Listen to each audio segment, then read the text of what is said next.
रतनपुर नाम के गांव में अम्बा नाम की एक बूढ़ी रहा करती थी, जो कि बहुत ही ज्यादा कंजूस और खड़ूस औरत थी। अम्बा 60 साल की बूढ़ी थी, लेकिन फिर भी उसे किसी चीज का कोई डर नहीं था। अम्बा के पिताजी बहुत अमीर इंसान थे, तो अम्बा का बहुत ही बड़ा घर था, जिसमें वो अपने माँ पिताजी के देहांत के बाद अकेली ही रहा करती थी। उसने अपने काम करने के लिए एक भी काम वाली नहीं रखी थी और ना ही कोई बॉडीगार्ड। उसने अपना सारा पैसा 7 घड़ों में भरकर अपने घर में छेद कर उसी में रखा था और उस पर एक चटाई बिछा दी थी, ताकि किसी को पता ही ना चले कि उसने अपना सारा पैसा घर में कहाँ पर छुपा रखा है। बूढ़ी जब भी बाहर निकलती तो अपने हाथ में एक बड़ा सा डंडा साथ लेकर ही निकलती थी, ताकि अगर उसे कोई लूटने की कोशिश करे तो वो उसे मार भगा सके। एक दिन बूढ़ी अपना डंडा साथ लेकर बाजार जाती है, तो उसे देख लोग बातें बनाने लगते हैं। तो उन्हें देख बूढ़ी, ए, क्या बातें कर रहे हो तुम सब? मेरे बारे में तो नहीं बोल रहे। याद रखना, अगर मेरे बारे में बोल रहे हो तो किसी को नहीं छोड़ूंगी। बूढ़ी की बातें सुन सभी अपने अपने काम में लग जाते हैं। अब वो एक सब्जी के ठेले पर जाकर, अरे ओ लड़के, ये लौकी कैसे दी? 20 रुपए की एक है दादी। और ये प्याज कैसे दिए? अरे दादी जी, प्याज 10 रुपए किलो है। ये तो सब कुछ महंगा है। लूट चल रही है, लूट। लौकी 10 रुपए की और प्याज 5 रुपए किलो लगा दो।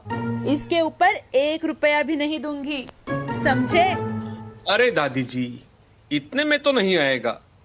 मुझसे बदतमीजी कर रहे हो? मुझसे जानते नहीं क्या मैं कौन हूँ? अब बूढ़ी अपना डंडा निकालकर उसे पीटने ही वाली थी कि तभी ठेले वाला, अरे अरे दादी जी, ये क्या कर रही हो तुम? अरे ले लो दादी जी, ले लो और जाओ यहाँ से। मैं भी कोई गलत दाम नहीं देती, समझे? हाँ।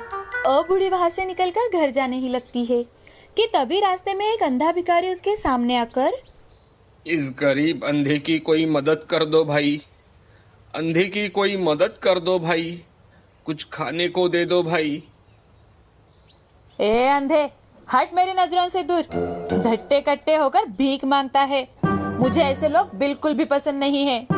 अरे माँ जी, अगर मैं देख पाता तो जरूर कुछ ना कुछ काम करता, पर मैं देख नहीं पाता तो मैं क्या काम करूँगा, आप ही बताइए। हाँ हाँ, मुझे मत सिखा कि तू क्या कर सकता है और क्या नहीं। निकल मेरे सामने से। ऐसा कहकर बूढ़ी अपने घर चली जाती है। घर जाकर देखती है तो उसके आंगन में पेड़ के नीचे कुछ साधु आकर विश्राम कर रहे थे। तो उन्हें देख, अरे ओ भोंदू कहीं के, क्या कर रहे हो मेरे घर के सामने? जरूर चोरी करने हेतु आए होंगे तुम लोग। चोर कहीं के, निकल जाओ यहाँ से, अकेला छोड़ दो मुझे। और किसकी इजाजत से यहाँ अपना डेरा डाला?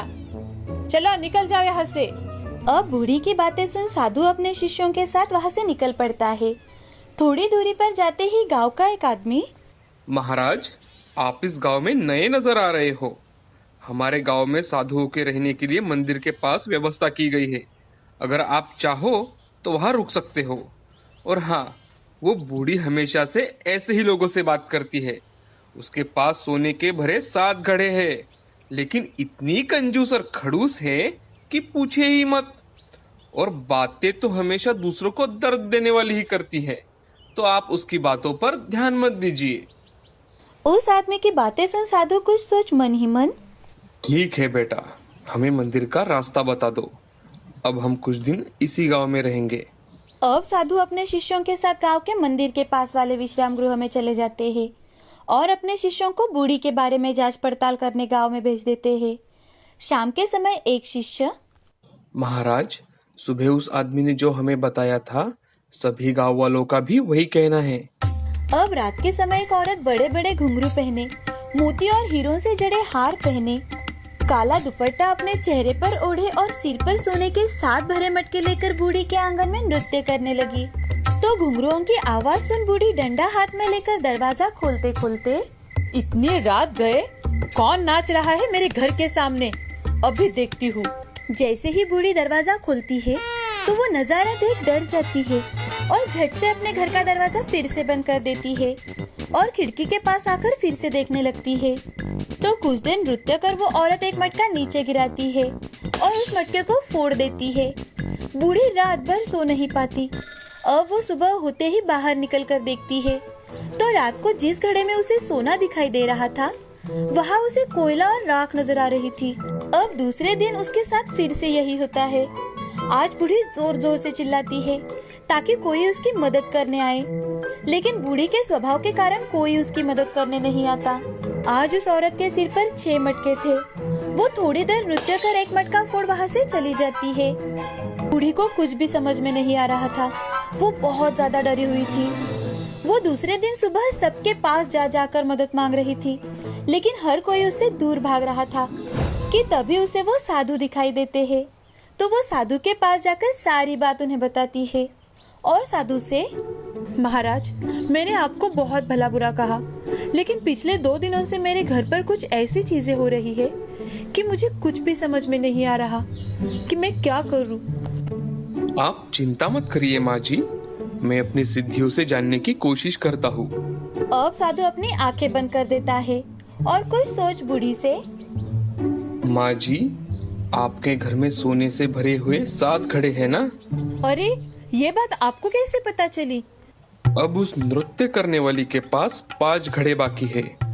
अब जैसे जैसे दिन बीतेंगे और जब वो अपना आखिरी मटका फोड़ेगी, तुम्हारे घर के सारे मटके वो तोड़कर राख बना देगी और तुम्हें उसके साथ ले जाएगी। तुम अब 5 दिन बाद मरने वाली हो। साधु की ये बातें सुनते ही बूढ़ी और ज्यादा डर जाती है और वो साधु से, महाराज, कुछ तो रास्ता होगा इससे बचने का। मुझे इस तरह से नहीं मरना महाराज, मुझे बचा लीजिए। आप ही मेरी आखिरी उम्मीद हो महाराज। ठीक है, तुम आज से ही सारे अच्छे काम शुरू कर दो, जैसे कि मंदिर में बैठे गरीबों के लिए हर रोज पेट भर खाना खिलाना, जिन्हें जरूरत है उनकी मदद करना, हर किसी से प्यार से बात करना, गांव में लोगों की जरूरत की चीजें लाना। तुम अपने पैसों का सही इस्तेमाल करना शुरू करो। साधु की बातें मानकर अब बूढ़ी साधु जैसे कहे वैसे ही करने लगी, लेकिन कोई भिखारी भी उससे भीख नहीं ले रहे थे, क्योंकि बूढ़ी अगर एक बार खिलाएगी तो उसे बार बार सुनाएगी। यही लोगों को लगता था। आज रात को बूढ़ी के साथ फिर से वही घटता है और एक घड़ा और फूट जाता है। तो बूढ़ी, हे साधु बाबा, मेरे हाथ का बना खाना कोई भी नहीं खाना चाहता और ना ही कोई मेरी मदद लेना चाहता है। क्यों ना आप आपके जरिए ये सब काम करें। अब साधु ने गांव के मंदिर के पास हर रोज गरीबों को खाना और आने जाने वाले राही के लिए खाने की व्यवस्था करवाई। गांव में जो भी चीजें कम थी उनकी पूर्ति करवाई। इतना ही नहीं तो हर किसी की मदद करने लगे। अब बूढ़ी भी सबसे अच्छे से बातें करने लगी। ये देख गांव में सभी खुश हो जाते हैं और खुशी खुशी रहने लगते हैं। उस दिन के बाद बूढ़ी को फिर कभी भी वो नृत्य करने वाली औरत नहीं दिखाई दी। विजापुर नाम के गांव में सुधा नाम की औरत रहा करती थी। उसको 2 बेटे थे, आनंद और सुमित। सुधा बहुत ही लालची किस्म की औरत थी। घर में हमेशा उसी की चला करती थी। अगर घर में कोई उसकी बात टालता तो सुधा काली का रूप धारण कर लेती थी। कुछ दिनों बाद आनंद ने सिया नाम की लड़की से शादी कर ली। वो गरीब घर की होने के कारण अपने साथ कोई भी दहेज नहीं लेकर आई थी, इसीलिए सुधा ने उसे बिन तनख्वाह के नौकरानी बना लिया था। सुधा सिया से घर के सारे काम करवाती थी। उसे ठीक से खाना भी नहीं खाने देती थी। एक दिन सिया खाना खा रही थी, तभी सुधा वहां आकर, बहू, चुपके से खाना खा रही हो? नहीं माँ जी, जो भी बनाया है उसमें से ही मैं खाना खा रही हूँ। अरे, तुम मायके से लाई क्या हो कि यहाँ हम तुम्हें दावत दें? हाँ माँ जी, आप ऐसे क्यों बोल रही हैं? मैं भी तो इस घर की बहू हूँ। हाँ, बहू कम नौकरानी हो तुम, समझी? ऐसा कहकर सुधा वहाँ से चली जाती है। तभी सुधा को सुमित दिखाई देता है। सुधा सुमित से, बेटे सुमित, तुम तो ऐसी कलमुही को घर मत लाना। मैं तुम्हारी शादी एक अमीर लड़की से कर दूंगी, ठीक है ना? अरे माँ, तुम्हें जो ठीक लगे वो करो, मुझे मत बताओ, मैं ऑफिस जा रहा हूँ। ठीक है बेटा। ऐसा कहकर सुमित वहाँ से चला जाता है। यह सब बातें सिया सुन लेती है। उसे बहुत ही बुरा लगता है। फिर भी सिया चुपचाप से काम किया करती थी। सुधा के कहे अनुसार सुमित की शादी धनवान सेठ की लड़की प्रिया से कर दी गई।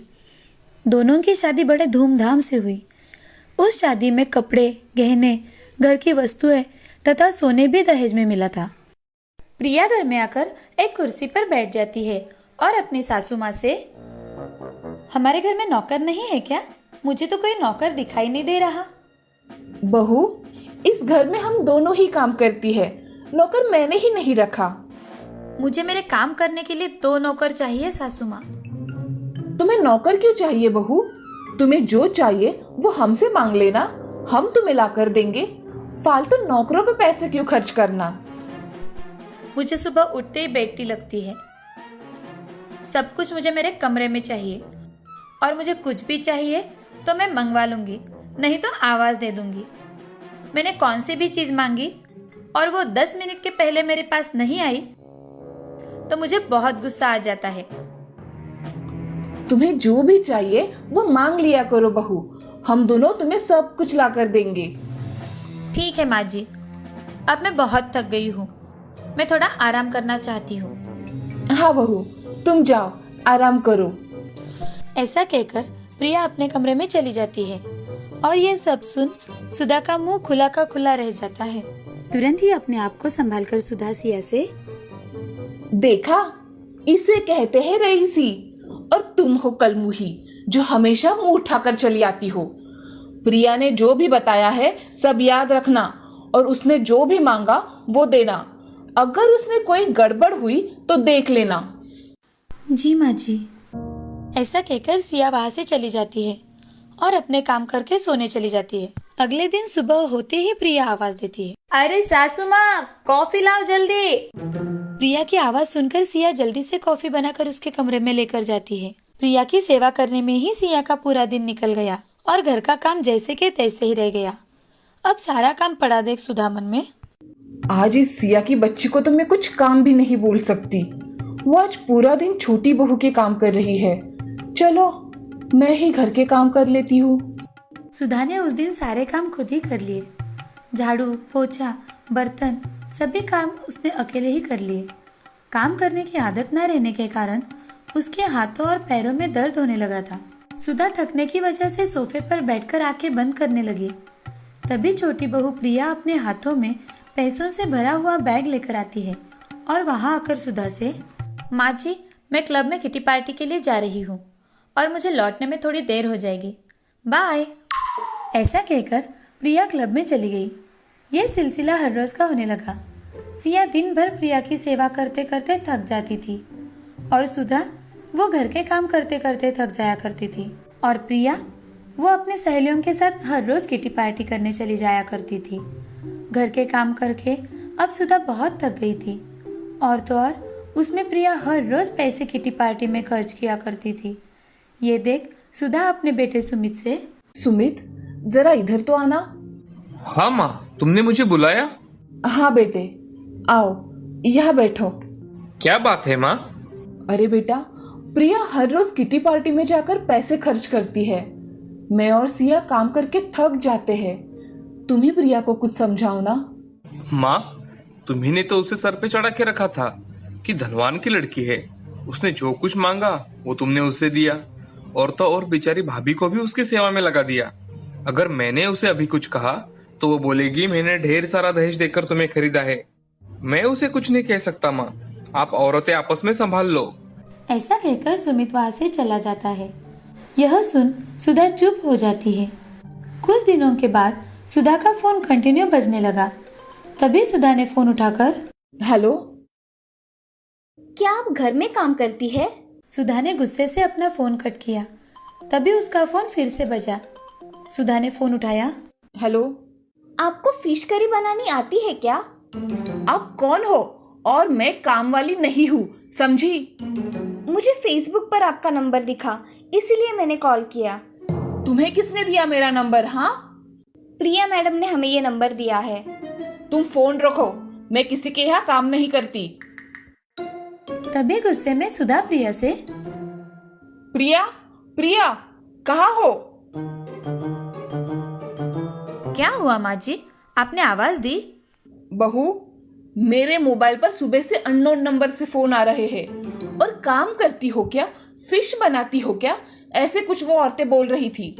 मैंने उनसे पूछा तो तुमने ही मेरा नंबर दिया उन औरतों को, ऐसा वो बोल रही थी। अरे हाँ माँ जी, मैंने ही आपकी पोस्ट फेसबुक पर डाली थी। किसी को इतनी काम करने वाली अच्छी सास चाहिए तो कॉल करे, और लोगों ने आपके नंबर पर कॉल करके पूछा होगा, है ना माँ जी? वैसे भी मुझे क्लब के लिए थोड़े पैसे कम पड़ रहे थे, इसीलिए मैंने आपकी पोस्ट दे दी। मैं कहीं नहीं जाने वाली, समझी? और मैं काम वाली नहीं हूँ। माँ जी, इस पोस्ट से हमें बहुत पैसे मिलेंगे और जो भी कस्टमर हमें अच्छे पैसे देंगे उससे हमें डील फाइनल करनी है। बहू, तुम क्या कह रही हो? तुम्हें समझ में आ रहा है? अपनी सास को बेचोगी क्या?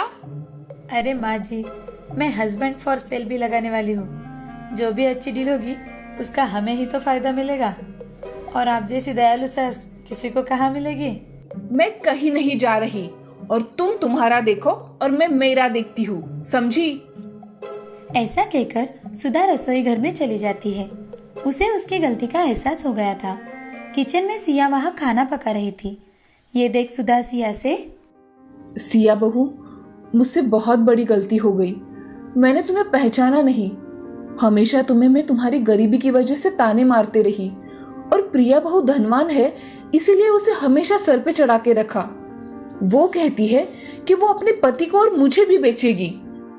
मैंने तुम्हें जो सताया उसके लिए मुझे माफ कर दो बेटी। माँ जी, आप मुझसे माफ़ी मत मांगिए। आप मुझसे बड़ी हैं। मैंने आपको कब का माफ़ कर दिया है माँ जी। बहू, तुम्हारा मन कितना अच्छा है। तुमने मुझे सच में माफ कर दिया। हाँ माँ जी। तभी प्रिया वहाँ आ जाती है और प्रिया अपनी सास से, माँ जी, आप में बदलाव आया इसलिए तो हम सबने मिलकर ये नाटक किया। आप हमेशा दीदी गरीब घर की लड़की है ऐसा कहकर उनका अपमान करती रही है। ये सुन दीदी बहुत दुखी हुआ करती थी। आपको इसका एहसास हो इसीलिए हमने ऐसा किया। वास्तव में मैं हर रोज़ किटी पार्टी के लिए नहीं जाती थी। मैं काम करने हर रोज़ ऑफिस जाया करती थी। आज से मैं अपनी बहुओं को अपनी पलकों पर बिठा कर रखूंगी। यहाँ आओ बहू। ऐसा कहकर दोनों बहुएं सुधा के गले लग जाती है। अब पूरा परिवार खुशी खुशी जीवन व्यतीत करने लगा।